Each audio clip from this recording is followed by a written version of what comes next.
তোমার হেলমেট আমি তোমারে দিয়ে দিলাম, কারণ তোমার হেলমেট কেউ যদি মাথার দেয়, দেওয়া মাত্রই পুঁতে যাবি, দরকার নেই, তোমারটা তোমার কাছেই থাক। হযরত আলী ডান হাতে 480 দিরহাম, বাম হাতে হেলমেট। নবীর দরবারে যখন উপস্থিত হলেন, নবী বলতে চালি রে, আজকে দুইজন আল্লাহ কবুল করেছে। রাসূল বললেন, আল্লাহ ওসমানকেও কবুল করেছে, তোমাকেও কবুল করেছে।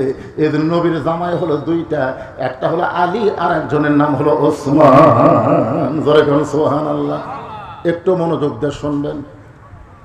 মেয়েটা বলতেছে, আমিরুল মুমিনিন, তাহলে এই মুহূর্তে আমার ভালো একটা ছেলের সঙ্গে বিয়ে বসার অধিকার আল্লাহ দিয়েছে। ওমর ফারুক বললেন, হ্যাঁ। তাই তাহলে ওমর ফারুক বললেন, কোনো তাহলে নেই, তোমার অভিভাবক আছে, আমি তোমার অভিভাবক হয়ে একটা ভালো ছেলের খবর দিচ্ছি, দেখো তো ছেলেটা পছন্দ হয় কিনা। মেয়েটা বলতেছে, আচ্ছা বলেন। ওমর ফারুক বললেন, ছেলেটার নাম হলো আব্দুল্লাহ। ছেলেটার নাম কি? বয়স হলো 22 বছর, লম্বা হলো 6 ফুট 2 ইঞ্চি, গায়ে রং ফর্সা, চাঁদের মতন চেহারা, 6 লক্ষ হাদিসের হাফেজ, 30 পারা কোরআনের হাফেজ। তার বাপের নাম হলো ওমর। আব্দুল্লাহ ইবনে ওমরের সঙ্গে তোমাকে বিয়ে দেবার চাচ্ছি, তুমি যদি বিয়ে বসো তাহলে তুমি আমার বৌমা হয়ে আমার বাড়িতেই তোমার অধিকার হয়ে যাবে। জোরে কান সুবহানাল্লাহ। কি মা? বৌমা। জোরে কান কি মা? আমাদের বগুড়াতে বেটার বউকে বৌমা বলে, আপনাদের দিনাজপুরের খবর কি? বৌমা বলে না? বৌমা। তবে বৌমা যেই বলছি, আমার পাশে এক মুরব্বী চোখের উপর হাত দিয়ে ফোঁপায় ফোঁপায় কাঁদতেছে। আমি বললাম, মুরব্বী কান্দেন কেন?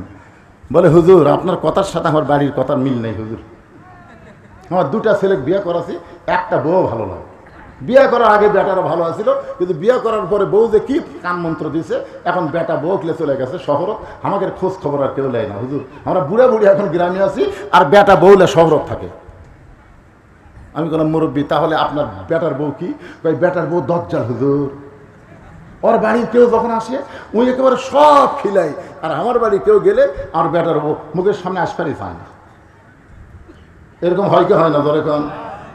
আমি এই জন্য বলবো, ভাবিয়া করিও কাজ, করিয়া ভাবিও না। ধরে এখনো ছেলেকে বিয়ে করেন নাই, তাদেরকে আমি বলবো, যেমন তেমন মেয়েকে আপনি বিয়ে করাবেন না। আগে দেখবেন মেয়েটার মা কেমন, মেয়েটার নানি কেমন। আর নানির এলাকায় খোঁজ নেবেন যে এই যে নানি, মেয়েটার নানির এখানে বিয়ে হয়েছিল, নানিরা কেমন ছিল।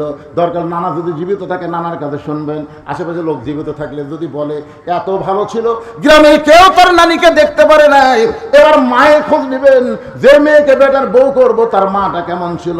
গ্রামের লোকজন যদি বলে গ্রামের মেয়ে আমরা কোনো দিন 2 চোখে দেখে নাই, এরকম দেখে দেখে শুনে শুনে বিয়ে করানো দরকার। ধরে কোন কথা ঠিক কিনা? কিন্তু এগুলো না দেখে বিয়ে করাইছে। আপনাদের গ্রামের নাম হলো দক্ষিণ শালন্দা। এখন বিয়ে করার পরে বেটা বউ নিয়ে থাকে দিনাজপুরে। কোথায় থাকে? দিনাজপুরে। একদিন বাপ খুব অসুস্থ হয়ে দিনাজপুরে গেছে, ভালো ডাক্তার দেখতে দেখতে রাত 9টা বাজছে। এখন রাত 9টার সময় বাপ চিন্তা করে, এত রাত্রে শালন্দার কেমনে যাই? গ্রামের নাম কি? শালন্দার গ্রামে কেমনে যাই? তখন মন বলতে দেখে তোর বেটার বাসা নাই, তো এত রাত্রে শালন্দার জানি ভিতরে, শহরেই তো তোর বেটার বাসা। তখন বাপ কি করবে, বেটার বাসার দরজা দিয়ে ডাকতেছে। বেটার নাম খুব ভালো, আব্দুল্লাহ। আব্দুল্লাহ রে! আব্দুল্লাহ কয়, এলাকার সমস্ত মানুষ আমাকে স্যার কয়, সবাই আমাকে সাহেব বলে। আরে কোন বেটা আমার নাম ধরে ডাকতেছে? আপনার বলেন তোর নাম ধরে ডাকার মরদকে? আব্দুল্লাহ দরজা খুলে দেখে বাবা দাঁড়ায় আছে। বাবা কি মনে করে? বলে রাত 9টা বাজছে, এত রাত্রে বাড়িতে কেমনে যায়? বাধ্য হয়ে তোর বাসায় থাকার জন্য আব্দুল্লাহ বাবের হাত ধরে নিয়ে রেস্টরুমে বসাইছে। বাবা এখানে একটু বসেন বাবা। বাপ বসে গেছে রেস্টরুমে। ইতিমধ্যে আব্দুল্লাহ বইয়ের কাছে যা দেখে বউ কম্বল গাঁত দিয়ে শুয়ে আছে। আব্দুল্লাহ বউকে বলতেছে, কে গো, আমার বাপ আছে, কোনোদিন আসে না, আজকে বিপদে পড়াচ্ছে, বাবার সামনে একটু খাবার দাও। তুমি দাও, তুমি দাও। তুমি জানো সকাল থেকে আমার মাথা ব্যথা করতেছে, পিঠ খালি শিরশির করতেছে, আমি পারবো না, খাবার পেলে তুমি দাও। এত জোরে চিল্লা করছে, বাপ তো সবই শুনছে। বাপ বলতে, কে আব্দুল্লাহ, তুই কি মনে করছিস খাওয়ার জন্য যাচ্ছি? শহরে আমার থাকার জায়গা নাই রে, তাই বলে কি হোটেল নেই? খাওয়া বন্ধ হয়নি পাগলা, থাকার জায়গা পাইনি থেকে আমি বাধ্য হয়ে যাচ্ছি। আব্দুল্লাহ বলে, বাবা তাহলে কি? আমি এখন ঘুমাবার চাই। সত্যি কি খাবেন না? বলে না, আমার খাওয়া হয়ে গেছে। এখন বাবারে আব্দুল্লাহ ঘুমায় দিছে। আব্দুল্লাহর মনটা বড় খারাপ, এত বছর পরে বিপদে পড়ে বাবা এলো, আর বউটা যে ব্যবহার করলো, মনের মধ্যে খুব কষ্ট। কিন্তু প্রধানমন্ত্রী তো ভয়ে কিছু বলতেছে না।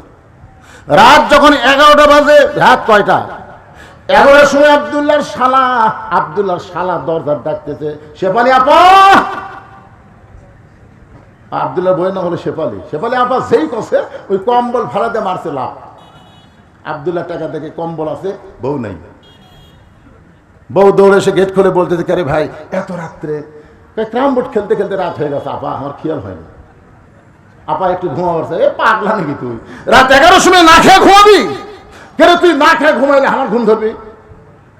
আয় আয় আয়, একে ড্রেসিং ডাইনিং টেবিলের চেয়ারে বসাইয়া যা কিছু আসবে ফ্রিজ থেকে বের করে সব গরম করে ভাইয়ের সামনে, ভাত গরম, মাংস গরম, মাছ গরম, সব গরম করে ভাইয়ের সামনে দিয়ে বলতে খাবাই খাবাই। আব্দুল্লাহ চিন্তা করে এত রাত্রে খাবাই খাবাই, কারণ কি? 12 থেকে 5 তরকারি গরম ভাত, শালার মাথায় বইয়ের হাত। 5 তরকারি গরম ভাত, কয় তরকারি? আর মাথা হাত দিয়ে বলতে খা ভাই, খা খা। আব্দুল্লাহ শালা বলতেছে না না, পার আর এক টুকরা খা ভাই। আব্দুল্লাহ চিন্তায় পড়ে গেল, 5 তরকারি গরম ভাত। আর আমার বাবা যখন আইছিল তখন তোর মাজা বেদনা পিস শিরশির করে। আস্তে করে বাবা যেই ঘরে ঘুমায় ওই ঘরে জানলার কাছে গিয়ে তাকায় দেখে 0 বাল্বের আলোতে বাবার শুকনা মুখটা দেখতে পায়। আব্দুল্লাহ চোখ দিয়ে দর দর করে পানি পড়তেছে। লিয়াবলুয়াকুম আইয়ুকুম আহসানু আমালা, আল্লাহ বলতেছে তোমাদের সুন্দর আমলের পরীক্ষা নেব। আব্দুল্লাহ রে, তোর শালার সামনে 5 তরকারি গরম ভাত, আর তোর বাবার সামনে খাবার দেয় না, মাজা বেদনা করে পিঠ শিরশির করে। এখন তোর বাবা না খায় ঘুমায়। এখন বল আব্দুল্লাহ, তোর নেক আমল কি? তোর সুন্দর আমল কি? ওয়াকাদা রাব্বুকা আল্লা তা'বুদু ইল্লা ইয়াহু ওয়া বিল ওয়ালিদাইনি ইহসানা। আল্লাহু আকবার।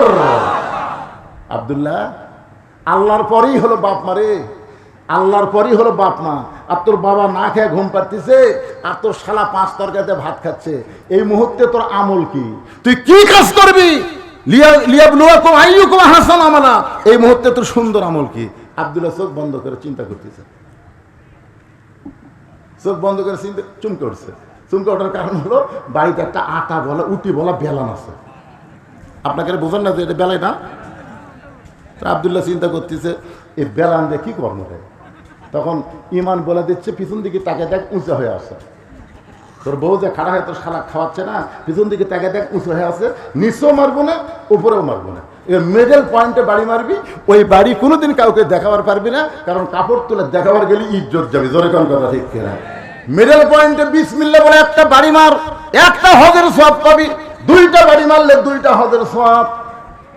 বিলাই যেমন ইন্দুর ধরে, আব্দুল্লাহ চুপি চুপি চুপি চুপি বইয়ের পিছনে আইসা বউ খালি ভাইকে বলতেছে, আরে এক টুকরা খা ভাই, আরে এক টুকরা খা।